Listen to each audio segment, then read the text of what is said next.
तो दोस्तों पहली वीडियो में हमने बात किया था सेल इंजरी के बारे में। ये उसका सेकंड पार्ट है। सेकंड पार्ट में हम बात करेंगे reversible cell injury. Reversible cell injury क्या होता है, कैसे होता है, इसको हम बहुत डीपली से जानने की कोशिश करेंगे। तो जानने के लिए बने रहिए वीडियो के एंड तक।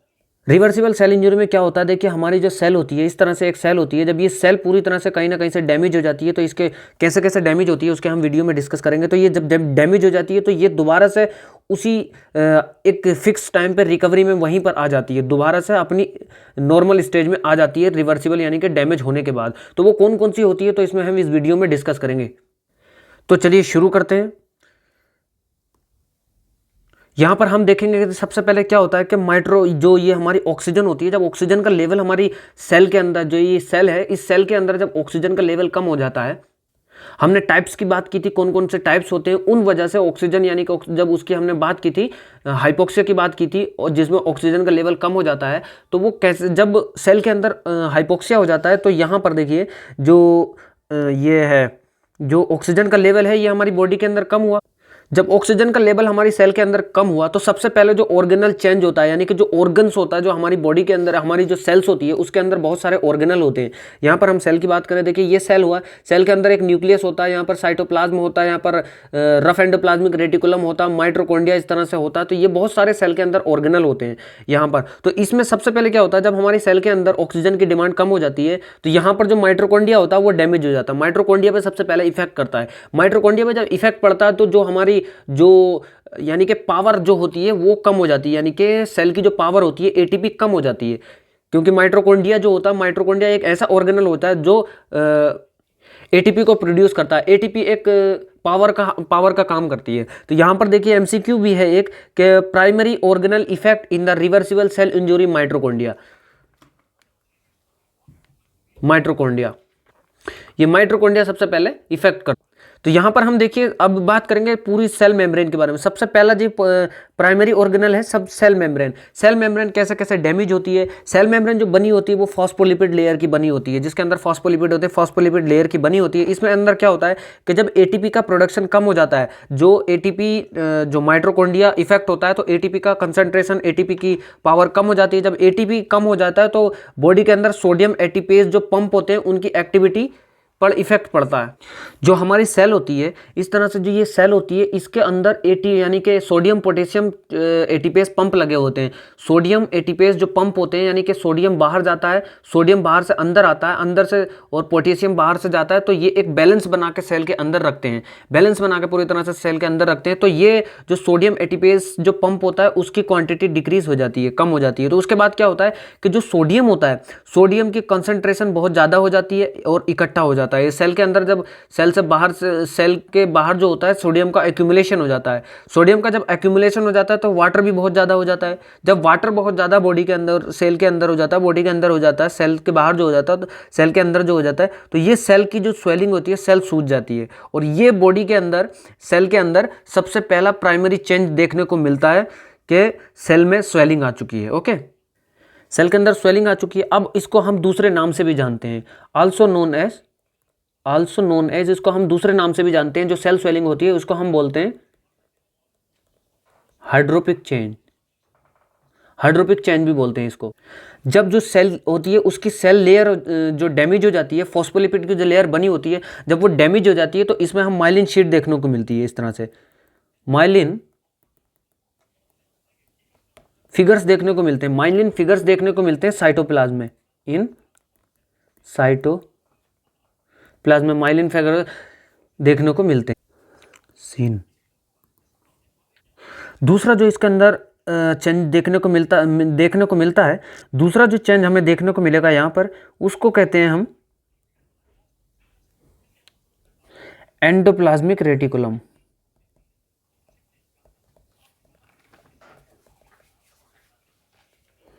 एंडोप्लाज्मिक रेटिकुलम, ये एंडोप्लाज्मिक रेटिकुलम जो होता है ये प्रोटीन के सिंथेसिस के लिए रिस्पॉन्सिबल होता है।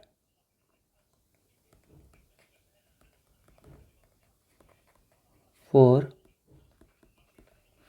प्रोटीन सिंथेसिस, प्रोटीन सिंथेसिस के लिए रिस्पॉन्सिबल होता है। एंड रिक्वायर्स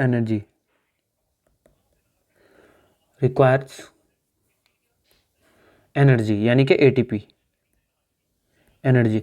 जब क्या होता है कि जो एटीपी का डिप्लेशन होता है, यानी कि जब एटीपी डैमेज हो जाता है, एटीपी खत्म हो जाता है, एटीपी डिप्लेशन इन रिजल्ट, यानी कि एटीपी का जब डिप्लेशन हो जाता है, यानी कि एटीपी पूरा एंड हो जाता है, खत्म हो जाता है, तो उसमें हमें देखने को क्या मिलता है कि ये जो होता है प्रोटीन का सिंथेसिस कम हो जाता है, प्रोटीन का जो कंसंट्रेशन हो जाता है ना वो डिक्रीज हो जाता है, प्रोटीन का जो कंसंट्रेशन हो जाता है वो डिक्रीज हो जाता है। जब प्रोटीन का कंसंट्रेशन डिक्रीज हो जाता है तो ये क्या हो जाता है, increase misfolding protein accumulation,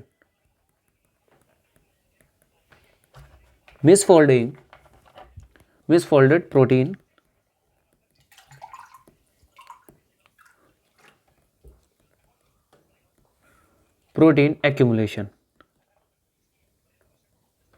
accumulation हो जाएगा साहब। ये होता है एंडोप्लाज्मिक रेटिकुलम डैमेज होने के बाद। अब क्या देखने को मिलता है, दूसरा चेंजेस हमारे इसमें आता है कि इसका हम देखेंगे मेटाबॉलिक चेंजेस, तीसरे नंबर पे मेटाबॉलिक चेंजेस कौन कौन से देखने को मिलते हैं। मेटाबॉलिक चेंजेस में हम अगर देखें, मेटाबॉलिक चेंजेस के अंदर अगर हम देखें, इसमें देखने को मिलता है इंक्रीज लैक्टिक एसिड, यानी कि लैक्टिक जो एसिड होता है वो इंक्रीज हो जाता है, लैक्टिक एसिड या पायरुविक एसिड, पायरुविक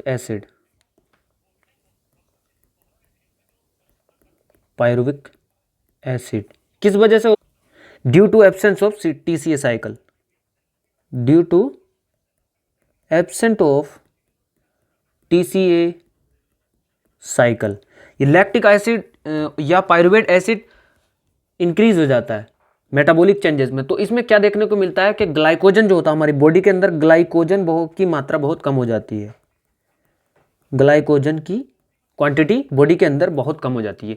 उसके बाद जो देखने को मिलता है, हमें देखने को मिलता है nucleus clamping of cremation. Fourth number पे साहब हमें यहां पर देखने को मिलता है, क्या हम देखते हैं कि न्यूक्लियस का क्लंपिंग ऑफ क्रोमेशन हो जाएगा, न्यूक्लियस क्लंपिंग, यानी कि न्यूक्लियस के चारों इकट्ठा हो जाएगा। इसमें क्या होता है कि जब एटीपी डिक्रीज होती है, एटीपी जब बॉडी के अंदर डिक्रीज होती है तो इसके अंदर सोडियम इंक्रीज हो जाता है, सोडियम इंक्रीज हो जाएगा तो ये क्या करेगा, एंटर्स माइटोकॉन्ड्रिया, ये माइटोकॉन्ड्रिया के अंदर एंटर करेगा, एंटर्स माइटोकॉन्ड्रिया। इसके बाद क्या मिलेगा, जब ये माइटोकॉन्ड्रिया के अंदर एंटर हुआ तो उसके बाद हमको देखने को मिलेगा कि एमोर्फस देखने को मिलेगा, एमोर्फस, या इसका दूसरा नाम हम देखते हैं क्या, माइटोकॉन्ड्रियल डेंसिटीज,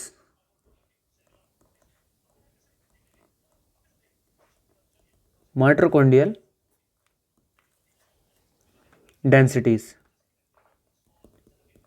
ये हमें कब देखने को मिलता है, ये मोस्ट कॉमनली हमें देखने को मिलता है यहां पर,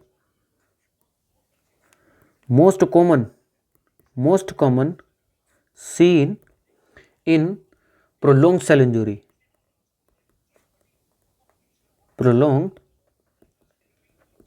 यानी कि सेल इंजरी बहुत लंबे समय तक चलती है तो उसमें देखने को मिलता है। अब दूसरे नंबर पे आता है कोई ऑर्गेनल्स, जो ऑर्गेनल्स होते हैं बहुत सारे हमारी बॉडी के अंदर, जो ऑर्गेनल्स होते हैं उनका डैमेज हो जाता है। तो इसमें क्या होता है देखिए, लीवर और कार्डियक टिश्यू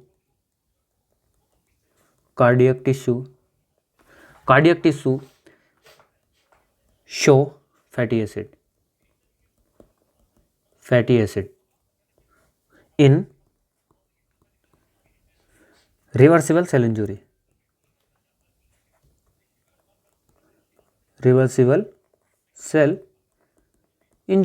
ये कब होता है, जब साइटोप्लाज्म के अंदर जो ट्राइग्लिसराइड होता है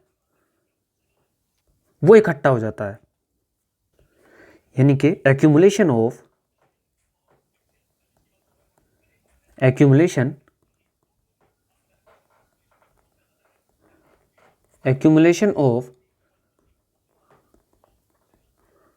ट्राइग्लिसराइड इन साइटोप्लाज्म ट्राइग्लिसराइड और साइटोप्लाज्म। जब साइटोप्लाज्म के अंदर ट्राइग्लिसराइड का एक्यूमुलेशन हो जाता है तब ये ऑर्गेनल हमारे काम करना बंद कर देते हैं। इनका काम करना ये जो और दूसरे अनंत जो और लीवर है, कार्डियक टिश्यू, ये इनमें दिखाई देता है। ओके, तो ये था आज के वीडियो के अंदर रिवर्सिबल सेल इंजरी। अगले वीडियो में हम इरिवर्सिबल सेल इंजरी की बात करेंगे।